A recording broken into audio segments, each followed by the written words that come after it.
Hello बच्चों, चलिए प्रश्न को पढ़ते हैं। यहाँ पर लिखा है कि एक केस नली में जल जो है एक निश्चित ऊंचाई तक इतना चढ़ता है कि पृष्ठ तनाव के कारण जो अधोमुखी बल है वो द्रव के भार के कारण लगने वाले बल 75 गुणे 10 की घात -4 न्यूटन से संतुलित हो जाता है। तो यदि जल का पृष्ठ तनाव 6 गुणे 10 की घात -2 न्यूटन प्रति मीटर हो तो केस नली की आंतरिक परिधि कितनी होनी चाहिए, ये हमें बताना है।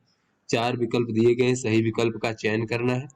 तो चलिए बच्चों, इस प्रश्न की मूल अवधारणा को हम देख लेते हैं। तो बच्चों, हम यहाँ पर देख लेते हैं कि जब जल और वायु का अंतरा पृष्ठ है, बच्चों इस प्रकार से मान लीजिए कोई इस प्रकार से जल और वायु का अंतरा पृष्ठ है। यहाँ पर देख लेते हैं जल वायु अंतरा पृष्ठ।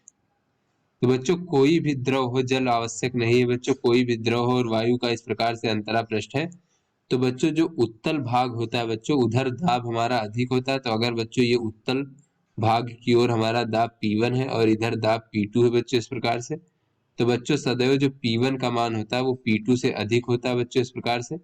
और ये दाबांतर कितना होता है बच्चों, P1 माइनस P2, ये होता है बच्चों 2T भागे कैपिटल R, जहां पे बच्चों T क्या है, पृष्ठ तनाव है, और R क्या है बच्चों, इस गोलीय भाग की बच्चों त्रिज्या होती है R इस प्रकार से। तो चलिए बच्चों अपने प्रश्न को हल कर लेते हैं। तो यहाँ पर बच्चों कहा जा रहा है कि केस नली में जल चढ़ता है, इतना जल चढ़ता है।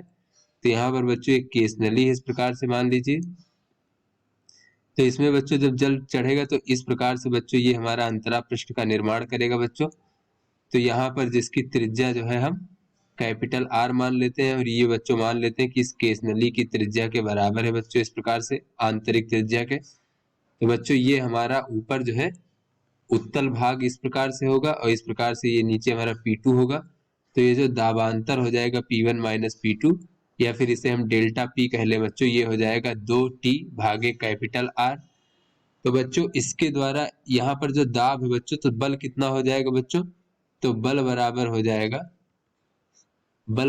जाएगा बच्चों दाब गुणे क्षेत्रफल। तो बच्चों इसके अनुप्रस्थ काट का क्षेत्रफल कितना हो जाएगा बच्चों इस प्रकार से, तो ये क्षेत्रफल हो जाएगा पाई गुणे त्रिज्या का वर्ग बच्चों इस प्रकार से। तो बच्चों ये बल का मान जो है हो जाएगा हमारा इस प्रकार से, डेल्टा पी है बच्चों 2T भागे R, और ये है पाई R का वर्ग इस प्रकार से। तो R से R कट जाएगा बच्चों, तो ये हो जाएगा 2 पाई R और गुणे T बच्चों पृष्ठ तनाव। तो ये जो अधोमुखी बल है बच्चों पृष्ठ तनाव के कारण, ये कहा जा रहा है कि द्रव के भार के कारण लगने वाले बल इतने न्यूटन से संतुलित हो जाता है बच्चों। तो ये बल का मान हो जाएगा 75 गुणे 10 की घात -4। तो बच्चों 2 पाई R और गुणे T बराबर 75 गुणे 10 की घात -4 बच्चों न्यूटन। तो बच्चों यहाँ पर 2 पाई R क्या है बच्चों, ये हमारा केस नली का आंतरिक परिधि है जिसका मान हमें ज्ञात करना है बच्चों। तो यहाँ से बच्चों 2 पाई R का मान हो जाएगा, T उधर भेज देंगे बच्चों, तो 75 गुणे 10 की घात -4 और भागे T, तो T का मान है 6 गुणे 10 की घात -2 न्यूटन प्रति मीटर। तो बच्चों ये हो जाएगा 12.5 गुणे 10 की घात -2, जो बच्चों -2 ऊपर जाएगा तो +2, तो ऊपर -2 बचेगा बच्चों मीटर। इस प्रकार से बच्चों ये हमारा परिधि का मान हो गया। तो चलिए अपने विकल्पों को देखते हैं।